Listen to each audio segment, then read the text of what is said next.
ও পৃথিবী, পৃথিবীর মানুষ রে, তোরা জেনে যা, আমি একজন প্রতারক, আমি একজন ধোঁকাবাজ, যে কিনা নিজের সঙ্গে প্রতারণা করে নিজের জীবনটাকে ধ্বংস করে দিয়েছে, যার জীবনের হাজারো স্বপ্নগুলো ওই নদীর স্রোতে ভাসিয়ে দিয়েছে। হ্যাঁ, এই আমি সেই মানুষটি। জানেন আপনারা, আমি আমাকে নিয়ে সবচেয়ে বেশি অবহেলা করেছি। আমার ক্ষতি আমার চেয়ে বেশি আর কেউ করতে পারেনি। কখনো আমি আমাকে নিয়ে ভাবিনি।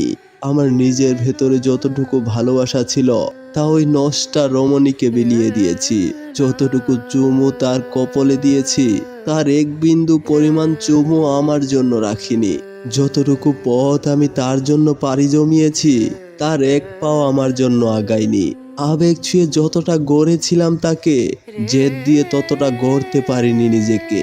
এক অতৃপ্ত আত্মার মোহে পড়ে নিজেকে ধ্বংস করে দিয়েছি। সময়কে পাত্তা দেইনি। আর আজ সময় আমাকে পাত্তা না দিয়ে অনেকটা দূর এগিয়ে গেছে। জানেন, বোঝার চেষ্টাও করিনি কখনো। বিধাতা আমাকে বারবার বুঝিয়েছে, জলের মতো স্বচ্ছ আয়নায় আমাকে দেখিয়েছে, কিন্তু আমি দেখেও না দেখার ভান করে চলে গেছি।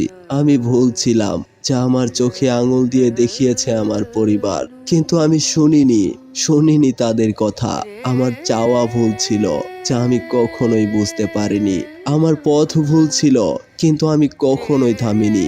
আর আমার অবস্থান ভুল ছিল, কিন্তু এই আমি কখনোই সেখান থেকে পালাইনি। এখন যখন আমার ভুলটা আমি বুঝতে পেরেছি, তখন আমার জীবনের অন্তিম সময় চলে এসেছে। আমার সময় শেষ হয়ে গেছে।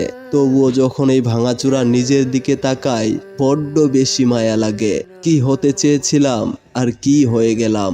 আমার এই সুন্দর জীবনটাকে হেলাফেলা করে কাচের মতো ভেঙে ফেলেছি, যা কখনোই জোড়া লাগার মতো নয়। কি নিদারুণ অপচয় নিজের জীবনের। আহারে জীবন, তোকে নিয়ে যদি আর একটু আগে ভাবতাম, তাহলে হয়তো এভাবে ধুকে ধুকে মরতে হতো না আমায়। প্রিয় দর্শক, আমাদের আজকের গল্পটি একটি শিক্ষণীয় গল্প। আমি চাই এই গল্প থেকে আপনারা শিক্ষা নিন। আর একজন মানুষকে আপনি ভালোবাসতেই পারেন, তাতে আমার কোনো আপত্তি নেই, কিন্তু আমি এটা চাই না যে আপনি তাকে ভালোবেসে আপনার জীবনটা দিয়ে দেন, আপনার জীবনটা ধ্বংস করে দেন। কেননা আপনার ভালোবাসার চেয়ে আপনার জীবনটা অনেক বেশি গুরুত্বপূর্ণ, যা আপনি কঠিন সময় বুঝতে পারবেন। আর হ্যাঁ, অবশ্যই বন্ধু বান্ধবের কাছে আমাদের এই গল্পটি শেয়ার করে দিবেন। ভিডিওটি ভালো লাগলে একটি লাইক করে দিবেন, কমেন্ট করে জানিয়ে দিবেন পরবর্তীতে আপনারা কোন ধরনের ভিডিও পেতে চান। আর নিত্য নতুন সব আবেগঘন গল্প শুনতে অবশ্যই আমাদের চ্যানেলটি সাবস্ক্রাইব করে আমাদের সাথেই থাকবেন। আমি মাসুদ, আবারও দেখা হবে অন্য আরেকটি গল্পে। ভালো থাকবেন, সুখে থাকবেন, নিজের জীবনের যত্ন নেবেন। Bye bye.